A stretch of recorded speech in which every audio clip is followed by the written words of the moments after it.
Good morning, good afternoon, good evening. Whenever you are watching this week's video, I am telling you, we are in the thick of Snowmageddon 2026. Y'all, we ain't even out of January good. And winter is doing what winter does. Show up, show out, and let us know. I'm going to say winter is a he. He is in the building because he is sick and tired of being sick and tired and was like, I'm going to call hurricanes females, and I'm gonna let the even though they said the storm is Fern, right?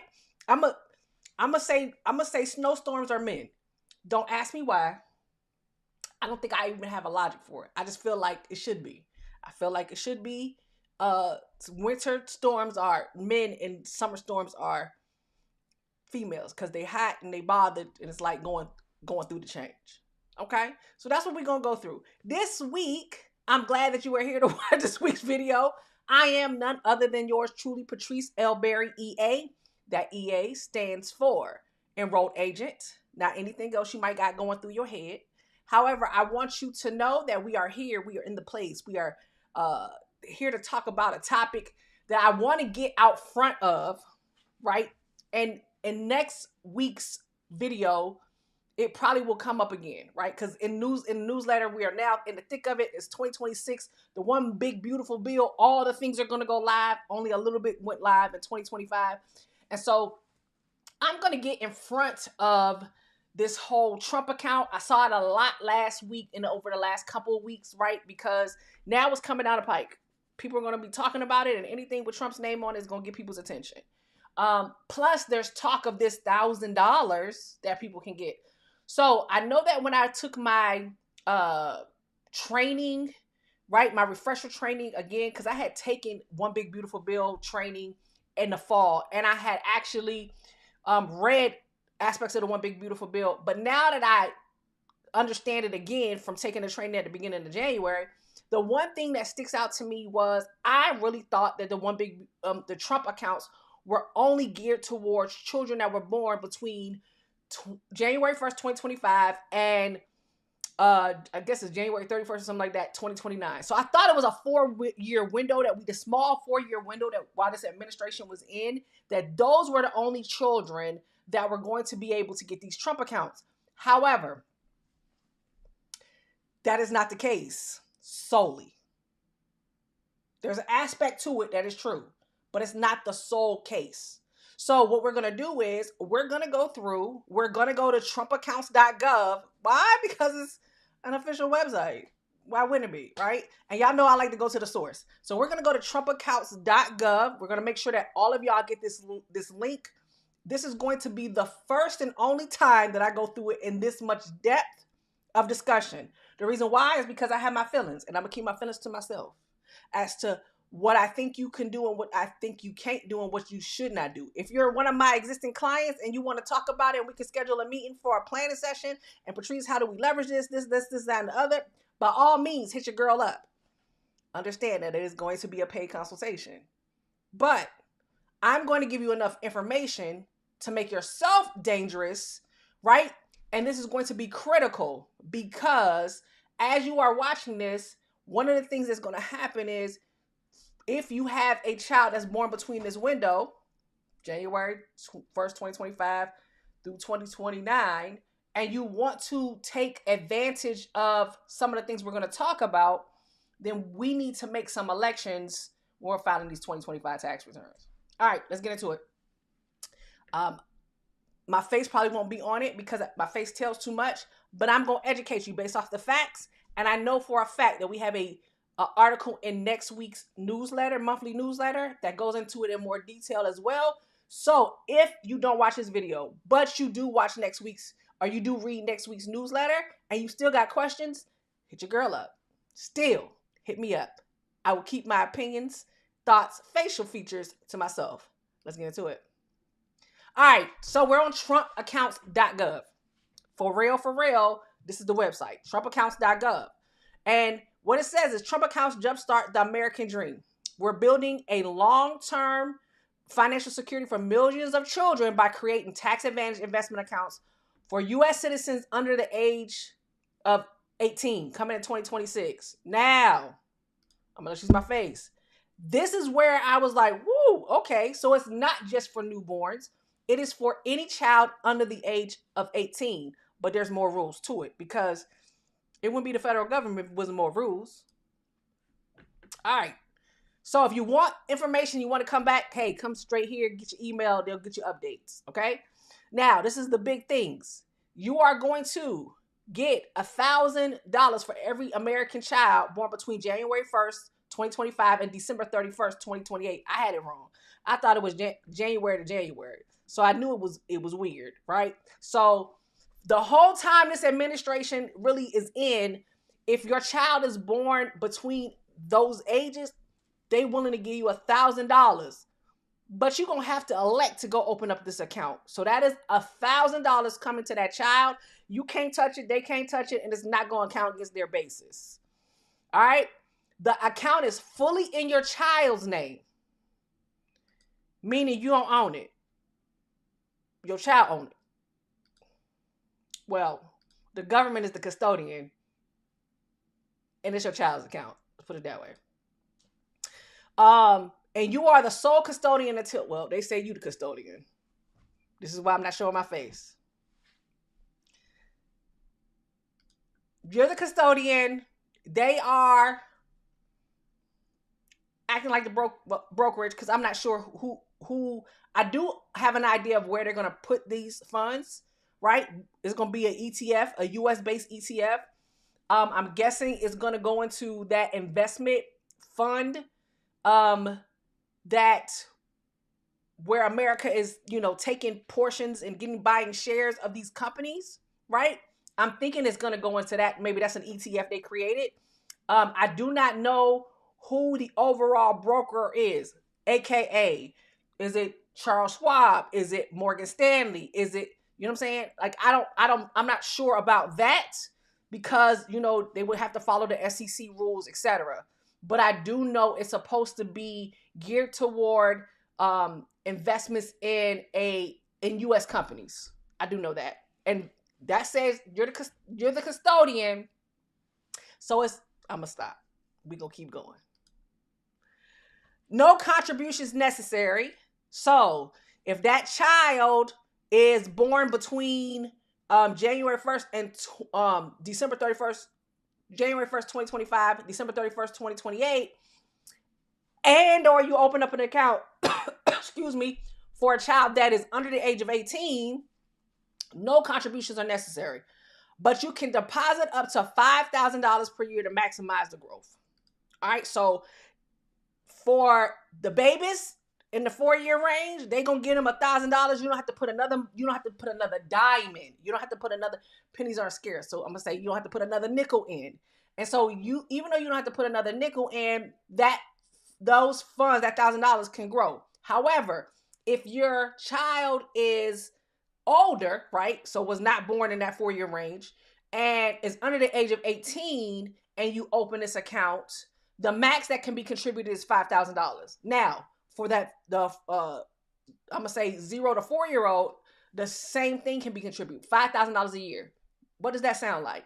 It definitely sounds like an IRA, a traditional IRA, Roth IRA contribution, without having to necessarily go through and follow the rules as to qualify for IRA. The biggest difference is in these Trump accounts, and you make these contributions, they don't necessarily have to have earned income, the child that's before them, right? We're setting up like a savings account for them, or when it could be called a custodial account. That kind of almost exists. Do your research. That's all I'm gonna say. Let's go back here. I said this is why I wasn't gonna show my face. Do your research. When is it taking place? It's launching July 5th, 2026, the day after Independence Day. Enroll your child by making an election when you file your taxes. This is why. When you file your 2025 taxes, you can make that election to have your child get a Trump account. A financial institution will receive your funds and activate your account. Now, as I stated, I do not know what financial institution this is going to be. I don't know if it's going to sit like a CD and be like a JP Morgan Chase or something like that, or if it's going to actually go to a brokerage. I'm not sure of how that's working.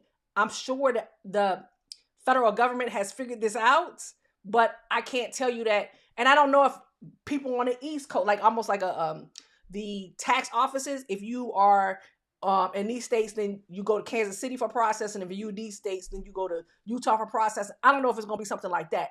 I'm assuming it would be, right? And you'll get your paperwork, but you're making this decision and you're making an election to open these accounts when we're filing these taxes. All right. Sit back and watch the money grow and contribute anytime or not at all. I'm not going to lie. They marketing on this is cute. Big things start with small steps. And it breaks it down. Jumpstart their financial future.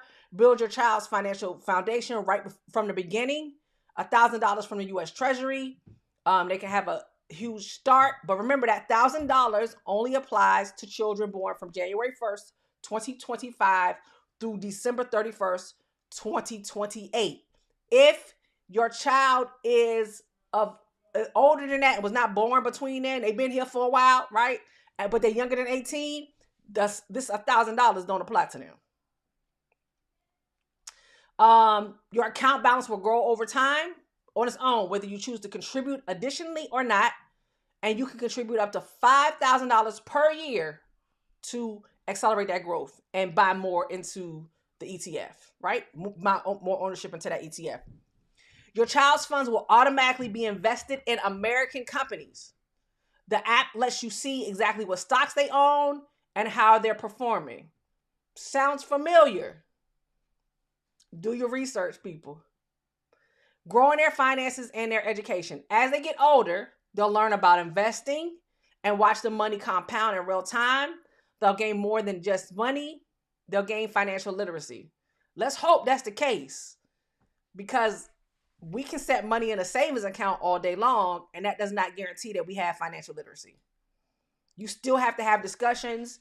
And I'm not gonna lie to you, these kids are way quicker than us when it comes to understanding what's going on with the stock market, etc., if we expose them to it. So there are other brokerages that exist, that are out there. There are financial channels that exist that you can expose your child to now, even at the age of 3-4, right? As they're listening to, if you're listening to CNBC or something else of that matter, if you're listening to Charles Schwab TV, which I do listen to from time to time, Charles Schwab TV, it'll be late at night and I'll be like, oh, what are they talking about? Each different brokerage, they have some education. Each different brokerage platform, Fidelity has some education in classes. Charles Schwab has some education in classes. So I'm going to tell you, do your due diligence. I'm not going to tell you, don't do a Trump account. I'm going to tell you, do your due diligence. Whether you get a Trump account or you go into somebody else's brokerage account and you get a different type of custodial account, just do your due diligence. And make sure you do turn it into a financial literacy learning opportunity for you and for your child. At 18, the Trump account is all theirs. They're free to continue letting it grow, or they can withdraw funds right away to use for things like education or a home, with all the tax advantage of a traditional IRA. What I tell you, the one thing that is cool is that most people have a traditional IRA and they have to have earned income. There's a lot of people who can contribute to these Trump accounts or a custodial account. Do your homework. And here's some projections that they give you. It grows with them, which is cool. The earlier we start, the earlier it works. Compound interest, time value of money is very, very true. Contribute to your child's Trump account. It says you contribute no money, right? It can grow up to $17,000 a year. And this is at age 27 is what they're projecting. Contribute $250 a year. We got a growth of $29,600. And we got contributing $5,377,800. Now, there are people that are funds that are giving money to these accounts. All right. This is a pro-family initiative that will help millions of Americans harness the strength of our economy to lift up. the next generation, and they'll really be getting a big jump on life. This marketing is amazing. This breaks down and gives you a Q&A for kids, for corporations and philanthropists that want to actually give some money, contribute. How's it going to work for them? And for parents, how do you go about it? What we really want to do is make sure you get access to this so you can do your due diligence. I'm going to tell you that no matter if you're going to a brokerage or not, I want you to do your due diligence for yourself. I want you to understand how this is working. I want you to understand that there are foundations out here that are going to be contributing, and the rules are going to be different based off of if you're in that window where your child is born within these 4 years, and or if your child is just outside of that window and you're opening up this account for them in that manner. Like I said, when you're doing a search, even if you're doing your search in AI, I would give you a prompt to do, can you explain the difference between a Trump account and a custodial account? And the difference between a Trump account, a custodial account, and a traditional IRA. So that you can understand in your language, right? However, if you're using ChatGPT, if you're using Gemini, or if you're using whatever, and if you're just doing a Google search, be able to do a comparison for yourself. Trump account versus traditional IRA versus custodial account, so that you have the information to decide how you're going to make the move. But the biggest takeaway for this is, if you're setting aside and helping your child create their future now, which I am here for, I'm here for it. Make sure that you involve this child in this as they go along, right? And even though you may feel like, I know at 0, 1, 2, even 3, it may be too early to have the discussions. From age 4 to moving on, definitely start to have those discussions. Why? Think about when kids, we're teaching them the ABCs, we're teaching them 1 + 1 is 2. We're doing a lot of that fundamental foundational training between the ages of 0 and 5. So now, if we are learning on our own, as well as we now add this new this aspect of compound interest, setting money aside and not touching it till a later date. What if we put this amount in and we don't touch anything else? What if somebody gives us some seed money and we let it grow? And we're leveraging and investing in the stock market in US-based companies and an ETF, because that's what it's supposed to be going into, an ETF, right? A low-cost ETF, not real risky, right? Then what happens to our money? It's time for us. Now, I will agree with this administration. It is time for us to have those conversations, sit down at the table and be talking about it on a regular basis. There's a lot of information on YouTube on people that you can watch to learn how to even invest yourselves, or at least, have those conversations and be like, hey kids, let's watch this and learn this and figure this out, right? And so those discussions that we did not used to have, right? Where we don't talk about politics, but now we talk about it all the time because it's on social media. Where we don't talk about religion, right? But that is coming up a lot. And now when we don't talk about money, now is the time to actually introduce this and have these conversations. And so, like I said, this will be my one and only time, unless I'm doing a consultation, where we're talking about, hey, this is what's going on with these Trump accounts. I wanted to hit it early. I wanted to make it known. Why? Because an election needs to be made while we're filing taxes. And so if it's something that you're like, I'm not certain about, I don't know where to go. Like I said, I just gave you a prompt. And that prompt is, what's the difference between a Trump account versus a traditional IRA versus a custodial account? And dig down that rabbit hole so you can figure out what decision is best for you and your children. Okay? What decision is best for you and your children? And understand that this Trump account is not just for newborns like I thought, right? It is also for kids that are anywhere from the age of 0 to 18. Because at 18, they get to take possession of this account. So if your child is 17 this year and you like, hey, wait a minute, I got a way I can maybe get some money to them so we can get them started off with a decent foundation and we can spend the rest of this year talking about it. Don't sleep on it. That's what I'm saying. Don't sleep on it. Do your due diligence and figure out what's best for you And then after you figure out what's best for you, take action. And I would love to hear from you if you actually took action and was like, man, Patrice, this is helpful. Or, yes, thank you so much for giving me that prompt because I hadn't even considered doing a comparison. But now I know, hey, and what I've learned opened my eyes to so much and took me down a rabbit hole that I even want to do more and actually learn more for myself. I am totally here for y'all doing that. But like I said, next week we got an article that brings some, because some people can see it visually. We're going to send you, make sure you get this copy of this link. And if some people need to read it, but dig into this, make sure you know what you want to do. And if you're one of our clients, don't be afraid to be like, Patrice, I want to be able to leverage this opportunity of a Trump account. And even if you're not my client, here's an opportunity for you to work with whomever you're working with. Or if you're doing your own taxes and when you do your research and the form that you have to do to take the election is actually in next week's article, actually take the action. If this fits for you and your family, by all means, do what you need to do for you and yours. Until next week, I'm out of here. Peace.